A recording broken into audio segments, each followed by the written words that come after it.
আড়িয়াদহ যুবক সংঘের পুজোর থিম অন্নদা।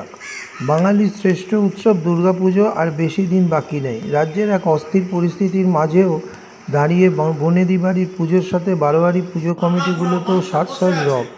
একরাশ বিষণ্ণতার মাঝেও আকাশে বাতাসে আগমনীর বার্তা। মণ্ডপে মণ্ডপে শিল্পীদের প্রস্তুতি এখন চরমে। বাদ যায়নি কামারহাটি পুরসভার অন্তর্গত আড়িয়াদহ যুবক সংঘ। রথযাত্রার দিন খুঁটি পুজোর মধ্যে দিয়ে যাদের শারদ উৎসবের প্রস্তুতি শুরু হয়, এবছর ৮১তম বর্ষে তাদের পুজোর মণ্ডপে উঠে আসবে এক টুকরো গ্রাম বাংলার চিত্র, যার নাম দেওয়া হয়েছে অন্নদা। অন্ন মানব জীবনে গুরুত্বপূর্ণ, তাই মণ্ডপে বসানো হয়েছে ধানের চারা। পুরো পুজো মণ্ডপ খড় দিয়ে সেজে উঠছে, আর তার সাথে মণ্ডপের ভিতরে থাকছে গ্রাম বাংলার নানান হাতের কাজ। সংঘের সদস্যদের সাথে কথা বলে জানা গেল, পুরোপুরি পরিবেশ বান্ধব পুজো মণ্ডপ, যার পরিকল্পনা করেছেন শিল্পী গৌতম পাখিরা। পূর্ব মেদিনীপুর জেলার মণ্ডপসজ্জা শিল্পীরা দিনরাত এক করে মণ্ডপ সাজানোর কাজ করছেন। সংঘের পুজো মণ্ডপে তৈরি হচ্ছে প্রতিমা। সংবাদ সোচ্চারের প্রতিনিধি অরিন্দম ভট্টাচার্যের ক্যামেরায় উঠে এলো সেই চিত্র, দেখুন। আমি অরিন্দম ভট্টাচার্য। এই মুহূর্তে দাঁড়িয়ে আছি আড়িয়াদহ যুবক সংঘ পুজো মণ্ডপে, যেখানে দুর্গাপুজোর প্রস্তুতি শুরু হয়ে গেছে। এই আড়িয়াদহ যুবক সংঘ এবছর ৮১তম বর্ষে পদার্পণ করলো, যাদের এবছরের পুজোর থিম অন্নদা।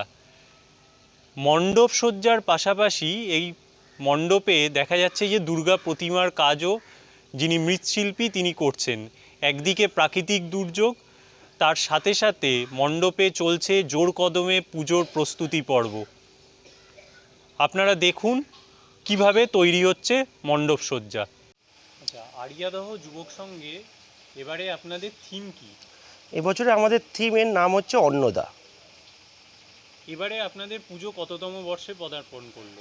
এবছরে আমাদের পুজো ৮১তম বর্ষে পদার্পণ করলো।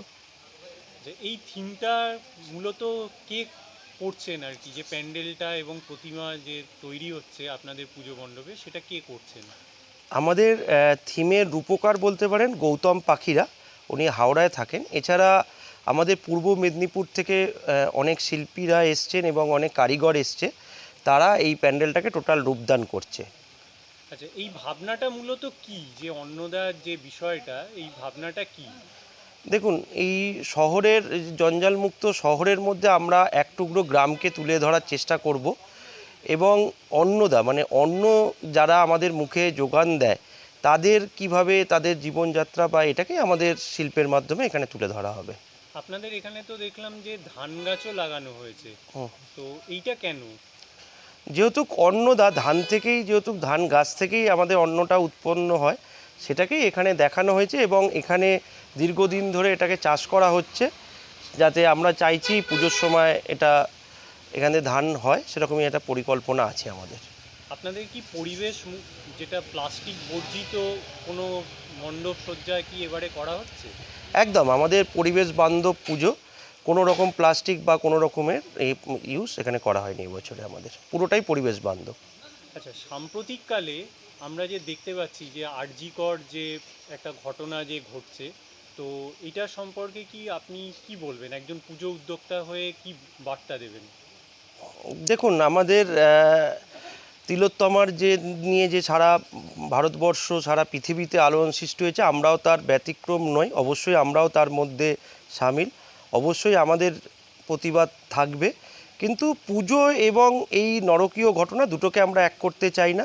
পুজো পুজোর জায়গা এবং এই ঘটনাটা ঘটনার জায়গায়, আমরা দুটোকে এক করতে চাই না। পুজো পুজোর মতন চলুক, এবং এর প্রতিবাদ বা যে দোষী তার শাস্তি পাক, সেটা আমরাও আশা করব, এবং আমরাও তার বিচার চাই। আপনার নাম? আমার নাম শ্রীকান্ত প্রামাণিক, আমি সাধারণ সম্পাদক।